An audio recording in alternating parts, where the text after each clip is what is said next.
conversations, and opinions. I'm Tarvis. I'm Shay. I'm Karonica. And I'm Clarissa. And y'all, okay, today, this episode, we are getting ready to talk about the Crown Act. For people who don't know what the Crown Act is, it's a shame that this had to even be a fight in the first place.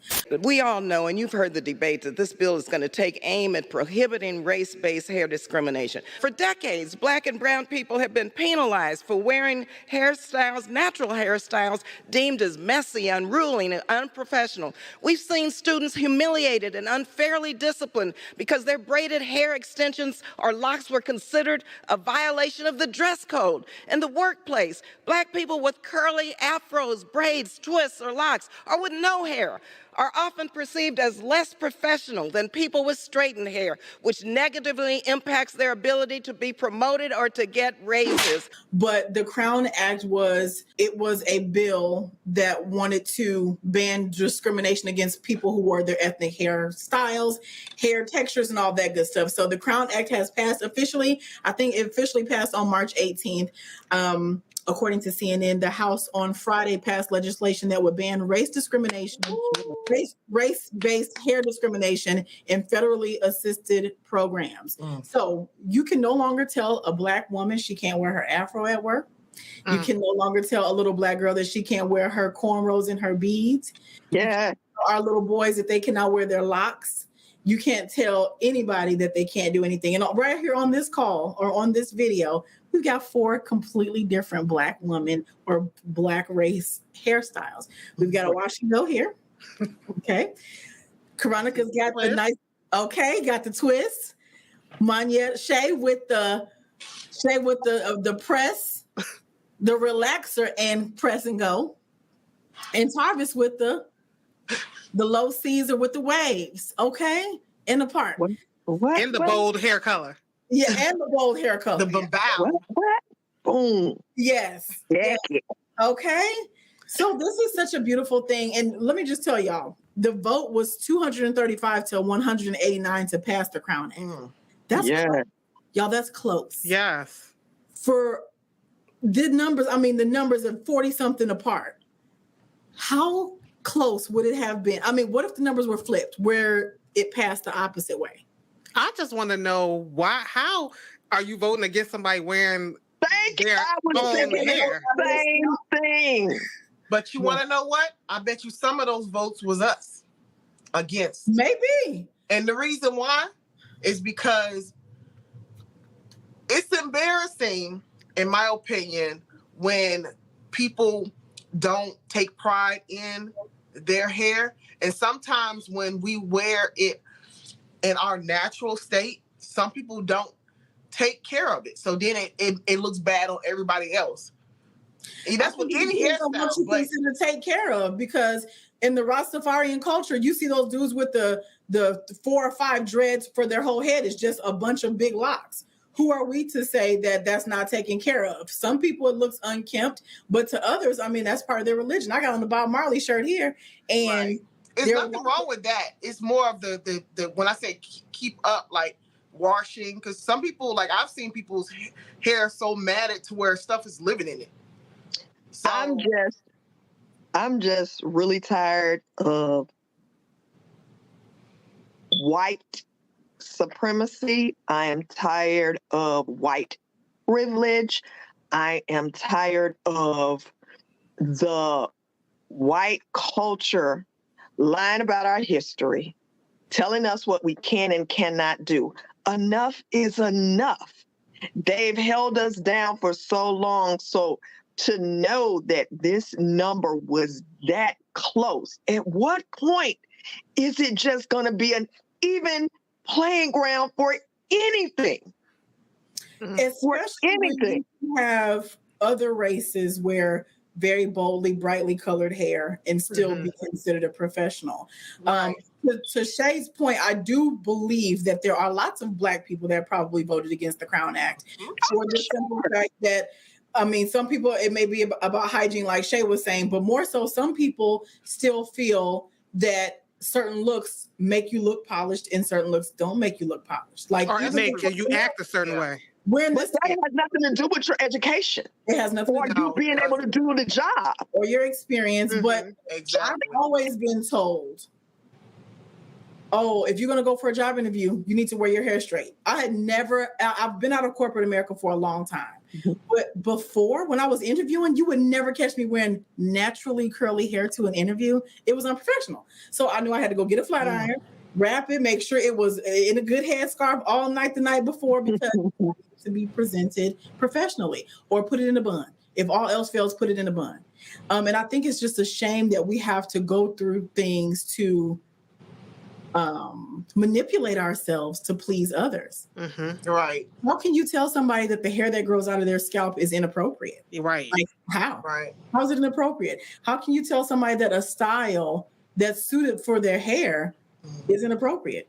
As natural women, people who have natural hair, certain weather can dictate what you're going to do with your hair or not. Right.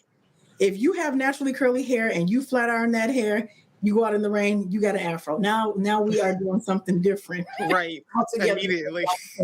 Yeah, so I'm very with this puffs up, believe it or not, even though it's short. Oh, this will be like, what she got going on? Yeah. So it's just mind blowing that no matter what we say to ourselves about how we feel or what makes us valuable, special, beautiful, phenomenal, there's always something that's going to be targeted where, oh, no, that's not good enough. So with this act passing, in my mind, I'm like, when will this conditioning of the Willie Lynch letter stop? Well, and the conditioning even comes from within our own community too. Yeah. Because white people told me to straighten my hair. It was black people. Right. So straighten my hair. And I've told other black people. That's what I'm trying to get at. Their hair. So it's just. But that's what I'm telling you. That came from the Willie Lynch letters where they talked about a house nigga, a field nigga, and about the light skin was the ones that had, looked half white because, Massa didn't rape the slaves. So now they got a child. So they get, and their hair is different. You know what I'm saying? It's not what was brought over here unwillingly, the texture of our hair. And in my eyes, said, I don't care what nationality you are, what kind of hair you got. If you can do a job, and you're the perfect candidate, I'm good with that. I've been in a place where I had to interview people and hire people, and never once did I even consider what type of hair. Even the ones that have the piercings everywhere, and like you said, rainbow head of color. Okay, I personally don't care, but I'm gonna give you a suggestion. Now I can hire you. I'm hiring you. What's the suggestion you're gonna give the people? Just maybe 2 colors. You got 15. But no, you don't get to tell. Look, exactly. No. But what I'm saying is the suggestion was, I'm okay with it, but I don't know how someone else is going to perceive that. So let me just give y'all the fun fact that CROWN stands for Creating a Respectful and Open World for Natural Hair. CROWN, natural hair. Okay. Word. Creating a respectful and open world for natural hair. So it is about natural hair too. So the coloring is a part of it, but the natural hair part. So, okay. When in corporate America, we have all, just think about it. I did an interview with a young lady to work for my company a couple of weeks ago. And in the interview, and I hope she doesn't mind if she ever sees this, but I'm not going to say her name. She had this beautiful afro. I'm talking about big, beautiful afro. And on the interview, I didn't even think anything of it. But at the end, she commented that she had seen a video of me or some footage somewhere and said that I seemed very nice. And part of my demeanor let her know that she could come onto the interview with her afro and not be ashamed and have to put her hair up. Oh, nice. It brought me to tears because I was like, it never even dawned on me what her hair looked like at all. But the fact that she's been agonizing in the past for other opportunities, oh, I got to hurry up and put my hair up, it just brought me to tears because how dare the world tell somebody that you have to minimize who you are? Like you gotta, it's upsetting, but I'm very proud that people are fighting. People are not taking no for an answer, or people like with the rainbow 15 color hair. If you don't hire me, then I'm not meant to work here. Because some people literally stand on their own morals that I am an educated person. I know how to do this job. I've got experience here. So if you're not hiring me based on a couple of surface things, then I'm just not meant to work here. Right. I just wish more people, and I hope more people stand up for themselves. Even though the law has passed, we know, especially like states like Georgia that are employment at will states, they can say no because they didn't like your delivery in an interview, but it could have just or you weren't qualified. Right. Yeah. I know. And it was the 15 colors. Yes. I was natural for like 8 years for a good while. And then I decided to go back to the crack. But the crack. the crack. But so I remember I had situations where my boss had commented to my afro and made comments about my hair, or like it was like, you know, you come in and people were kind of looking at you like, oh, how she gonna wear her hair today? Man. Like it's always a big deal of like how you either dress or how you either wear your hair. It's one of the other that they always got something to say about or having their comments about. And it's sad, and that's the reason why I made a comment earlier about it could have been a lot of people of color that signed that petition. Because of the fact that most of the people who actually had a problem with my hair was people that was Black. It wasn't white people. It wasn't any other culture. Most of those people were very inviting and would always give me great praise and told me how much they loved my hair. But I think also because we've been kicking up so much dust about being accepted, now they just have to. You can't. I work in a place where I'm basically working with people all over the world. So some of these people, they actually probably looking on, wow, you know, that's very not her hair. They probably look at it as a good thing. But some people who, you know, are used to the ways of America and how things are ran and how what is acceptable and what isn't acceptable, it end up being a lot of people that had a problem with it was people that was my people. You know? Yeah. Well, good for the Black people who said I'm not taking that, because nobody, Black or white, is going to tell me what looks professional and what. Now, the attire is a different story. Attire is a totally different story. You can't come in with spaghetti strap dress on to a professional environment and expect to be taken seriously. Unless you're working at a gentleman's club where it may be acceptable, and that is the attire. But the hair, like if you're discriminating against hair, you've discriminated against so much more that you're not. Right. That always surprises me. Like with the day and time the time that we live in now, that anybody's surprised about anything. Like hair color, afros, natural braid. I mean, it's everything that's out here. Everybody's doing it. White, Black. Everybody wear braids of all cultures and races. So it's like when people act like they don't get it, I'm like, how you don't get it? You see it every day. This is not foreign. Like, so I don't understand. Like, we all got curly hair. So most of us got curly hair, and the ones that got straight hair, if they're not straightening it, okay, we see straight, we see curl, we see froze, we see color, we see blue, we see green. I don't understand. What's the surprise? It's funny you should say that, because the powers that be that talk about, you know, the crowns and what's professional and not, the Caucasian culture always adapts to ours or tries ours. Because you got the white girls doing French braids. Now, you know, with twist and weave, you got them with their extensions. Or even back in the day, they were getting perms to make their hair curly. Yes. So I'm like, what on God's green earth does it matter when it comes to us as darker skinned human beings? I never understood that. Some of the hairstyles may have been intimidating because if you think about the African pictures where the women had their mohawks, you know, the multiple puffs going back. Right. Some people, I mean, that's a dominant looking. If I see a woman like that, I'm like, okay, I see power, I see confidence, I see all kind of stuff coming my way. You know, when a woman is confident enough to do something so bold as to wear 5 puffs going back or cornrows going back and still be able to run a meeting, that's scary to some people. That's scary to some people. So I'm proud of us for standing up for ourselves and for not. Absolutely. Yeah. But I'm just surprised, even with the men and their beards. Like I've heard like some companies that won't allow like them to have it they have to have a certain length of it, you know. If I'm not mistaken, I think my husband had to do that before, like cut it down and stuff like that. But it's just crazy how people have to decide, like, it's your body.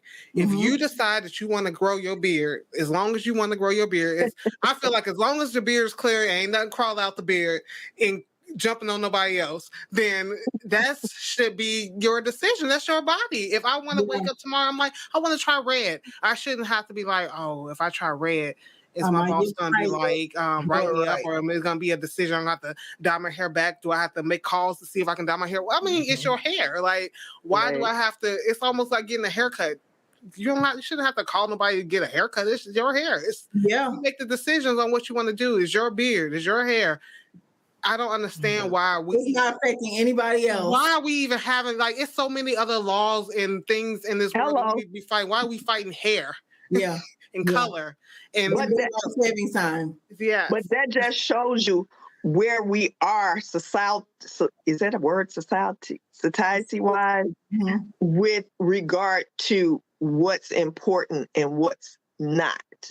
Because for this to have to be a law, this should not have been ever a discrepancy. Right. Ever. But everything is just based off control in my book. Of course. We got to control these people, so to speak. And I'm like, what I really, really, really want to know, what is it about us? Because, now we got the Crown Act. What else is going to come up that's not good enough? As we as human beings, as a darker race, when does it stop? Well, at this point, a lot of people are choosing entrepreneurship over corporate structure and corporate suppression. So in a minute, you ain't gonna be able to you're not going to be able to tell anyone what they're going to do and what they're not going to do.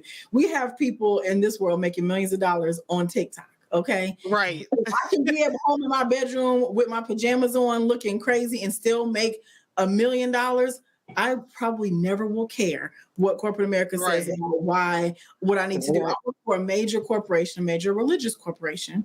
And in the employee handbook, they outlined how men could even cut their beards. Like, you know, how when it was stylish back in the day, dudes would have the little thin line, the beard and all that. You couldn't do that. Beard had to be a certain length. The only color you could have was salt and pepper. Like, you couldn't be some jazzy guy doing the Kwame with the blonde streak, anywhere. They were very particular and much harder on the men when it came to how their beards had to look and things. So it's suppression. It is control. And it's scary because hair. Right. So that's something you can't control it as far as coloring, but how it grows out of your head, you can't control that. Why is that even a factor of requirements? Oh, you got to be straight for them, man. Do you guys feel like you've been in a position where somebody has discriminated or judged you based on your hair? Shay, you kind of already said that some people may have judged you in your natural days. Do you guys think? I know I have with the whole straighten your hair because it's professional. I've been told that. I've been told, like, with interviews on past, everybody know I love braids and I love like protective styles. So I've been told that, if you're going to wear a protective style, you got to wear this particular protective style if you're going to go on an interview, or you tame it down to look more natural. And I'm like, well, you know, what's that? I've had those thoughts like, okay, is this professional? And this, I mean, I'm saying even up until like maybe 4 years ago, 3 years ago, that I had those thoughts like, is this good? Like, am I gonna be somebody gonna be saying something like? But because that's what people say, you know, they have those. Everybody has those talks with you, girl. You know, you ain't supposed to wear that. I'm like, why? Like, I'm gonna be transparent. Because I got just a few years over you guys, I've always had a pressing curl or a perm. So it was never an issue. The issue for me going into corporate America or interviewing had to do with your attire. It wasn't really based on your hair.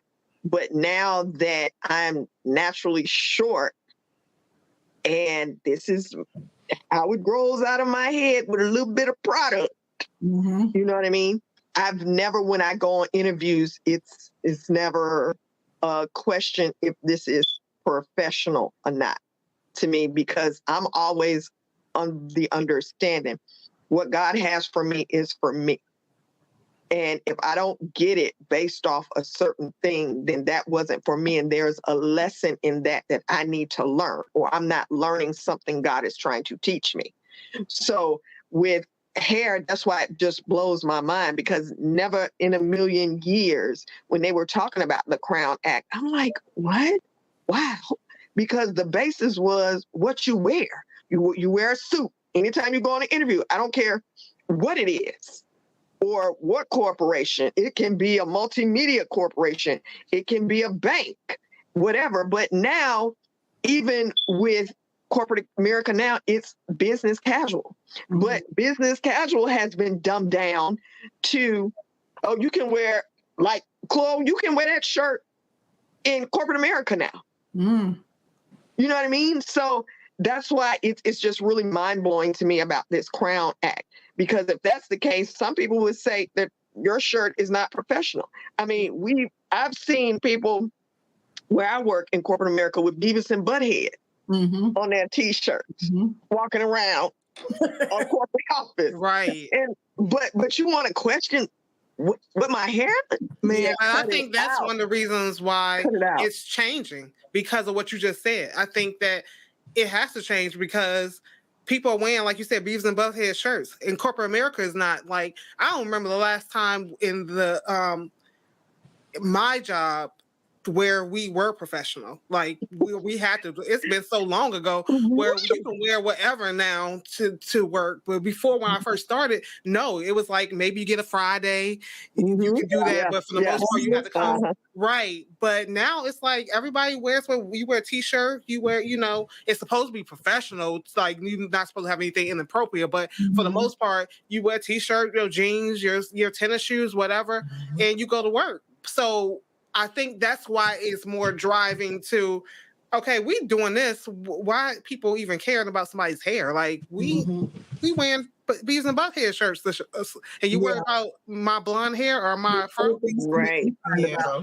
I also think I remember in the last couple of years there's been uproar with teachers harassing children in school when it comes to either the way their hair was cut, the way they wore their hair, whether they wore cornrows or little girls wearing braids, whatever, or the afros or whatever.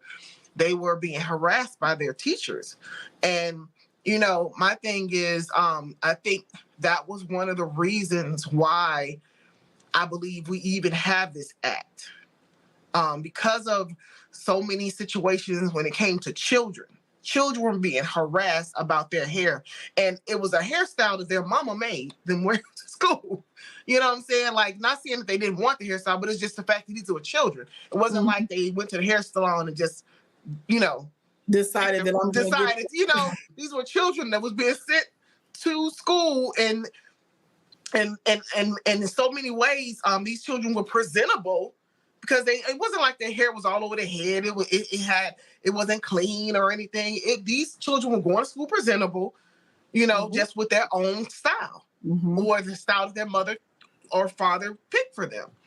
And so my thing is, it's really crazy because it took, this is just my opinion, just some reading up on the whole act and just knowing some of the things that just transpired in the last couple of years. I really believe that's one of the reasons why we were able to even pass this, because if you can pinpoint an adult and say, oh, her hairstyle is offending me, but how can you do that with a child? Now this child isn't doing anything. This child is having a hair issue because of you telling them that they can't wear their natural hair. Yeah. So, Representative Bonnie Watson of New Jersey, Bonnie Watson Coleman, excuse me, her statement about the Crown Act passing was that natural Black hair is often deemed unprofessional or unacceptable simply because it does not conform to white beauty standards. Right. So it's literally like, if you don't see it in a magazine, and we haven't had representation for a really long time. So for a long time, you didn't see Afro puffs in magazines or on television and things like that. So some people are just bred to have seen what was considered mainstream and acceptable, and that's what they're sticking to. Mm-hmm. So times are changing, and when it comes to children, all bets are off. Right, and I don't want to be. I'm scared of people scared. I'm just gonna say this. I'm scared of people who are not familiar with other people of other colors. If my afro is foreign to you, then I'm kind of terrified of you, because to me, if you're still saying to this day, oh, I haven't been around that many Black people. Yeah. Even if you grew up in a neighborhood that many Black people wasn't around you, if you haven't been in the job or work or just in different places around you, and this is still foreign to you, and you're looking at me like I'm some type of alien with some stuff coming out of my head, that I stay away from those type of people, because that's kind of scary to me. Like, you don't have to know everything about a different of another race or culture, but it's not foreign for me to see certain things of other things. Now, the history behind certain things, I might have to ask you about, but if you're still looking at me like, oh, what's those? You don't know what braids are? Yeah. You know where I am? Because I haven't read the Crown Act, shame on me. But when things that led up to this being passed as a law, I'm piggybacking on what Shay said about the kids, how they come to school, their parents giving them the head. I remember seeing on either Instagram or Facebook where this young Black man was in a wrestling match. Mm-hmm. And he got his hair cut. So since this law is passed, and sometimes his hair cut in order to compete, they were not let him compete unless he cut his hair. So in my mind, now will that stop these people who feel a certain threat to this? Will that stop them? And I wish that there could be retro. Mm-hmm. Where whatever that law is, how they can be punished, because you have no idea what type of impact you have caused that child for what you did, because you felt like that wasn't good enough. Yeah. Or it was intimidating, or whatever else you want to call it.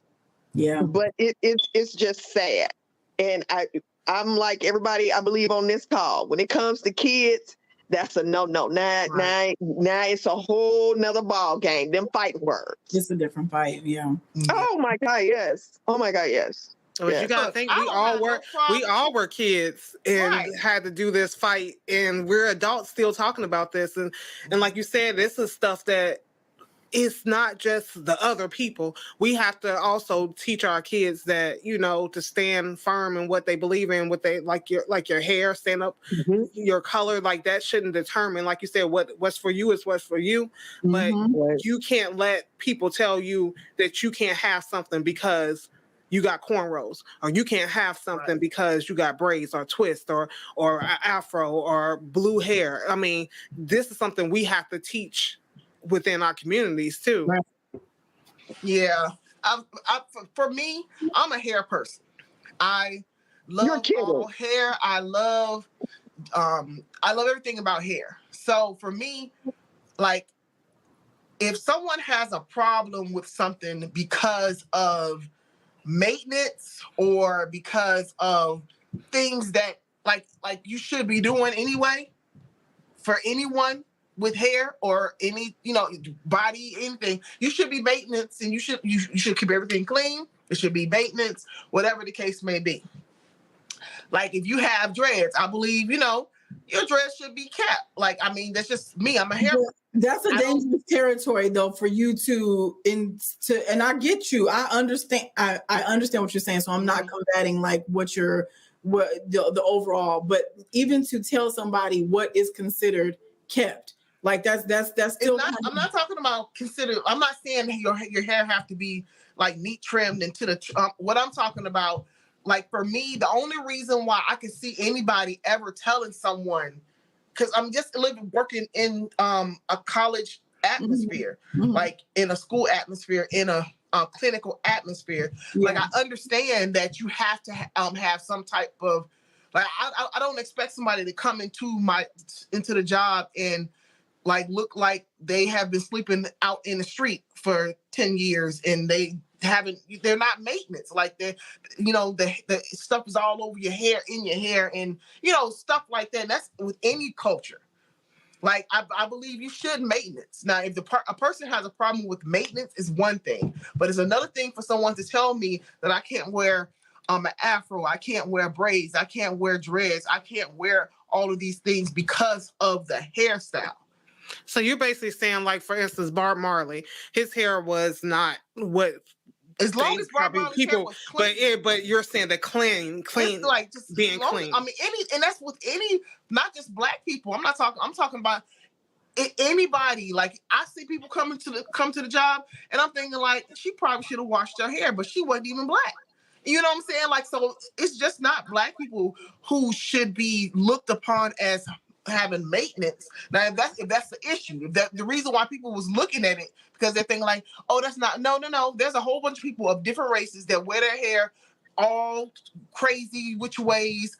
I've seen at my job, and some people I'm thinking like, yo, your hair is a little weird looking, like you might have should have washed it before you came to work. You know what I'm saying? It's just about now they do have policies, all that, because that's considered something else. I know what you're talking about. Yeah, where if it's body odor or body, something anything, that I believe the reason why, if anything, if a Black coat, if a person of color signed that petition of them not allowing people to wear afros, then that would have been an issue for them because of other things that they have come across in their experience, or they're brainwashed.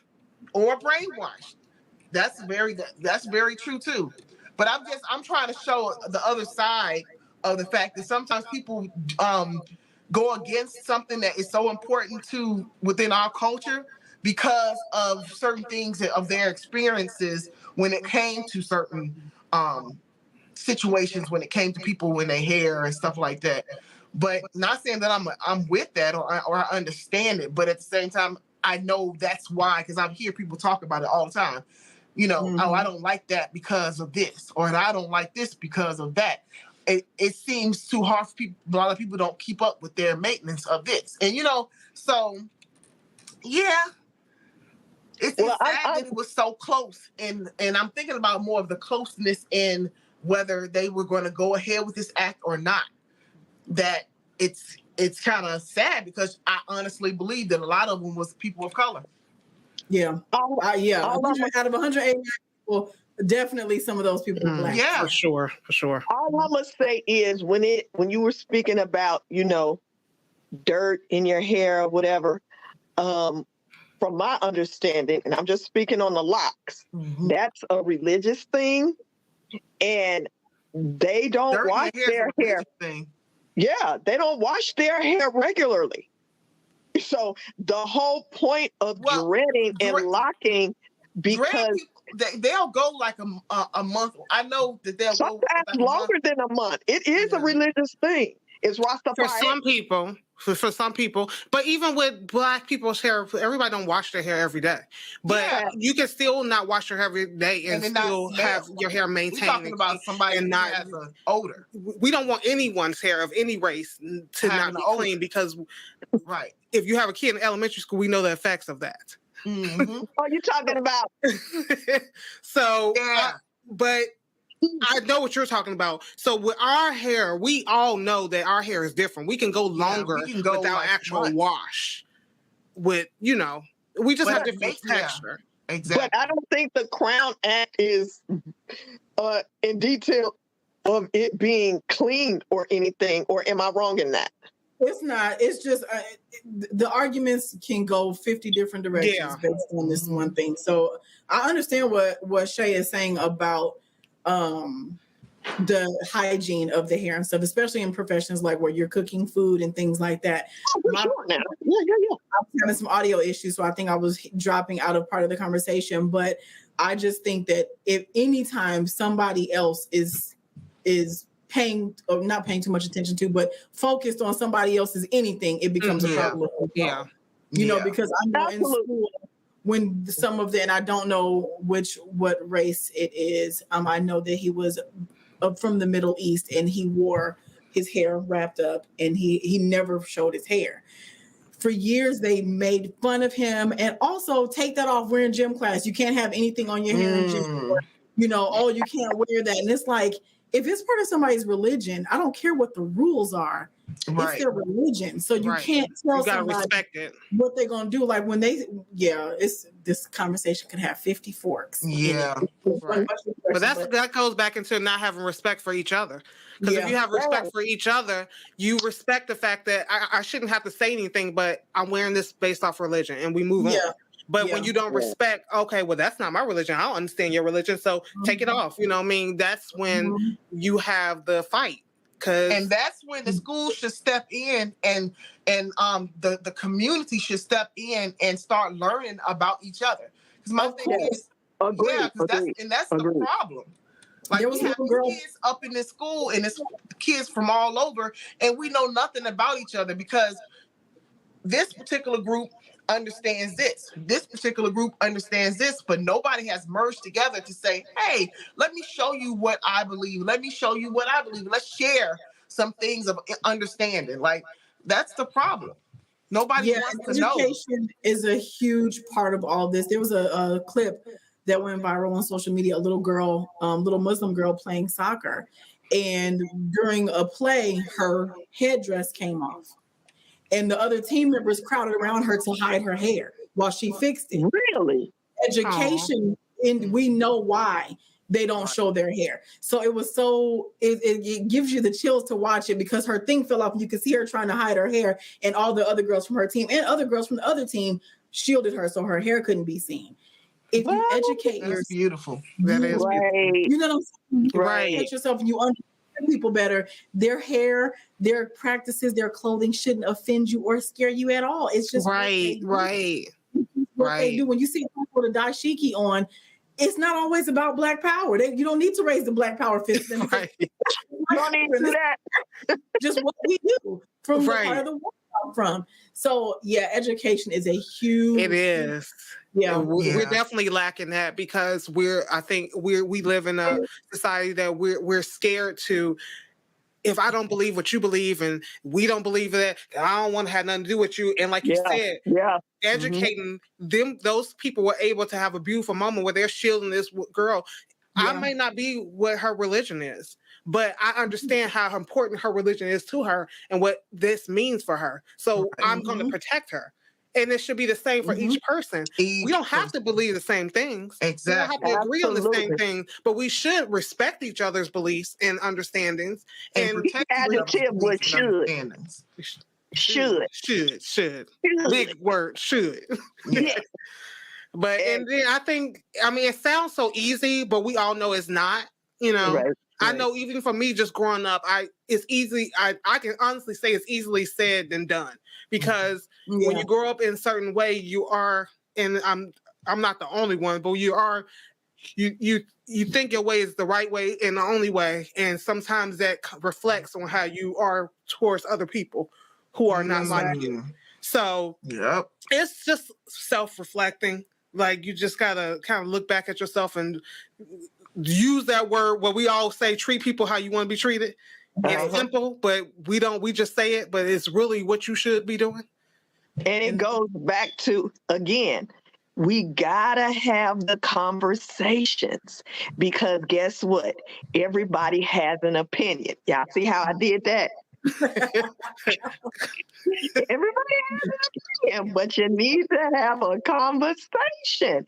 And I think the more we get comfortable with having the hard conversations, we'll respect other people's opinions of their belief. And learn something. Yes. And learn something. Yes. Yeah. And come together and adapt to be able to be around other people who don't necessarily agree and walk in the same path that you walk in. That's right.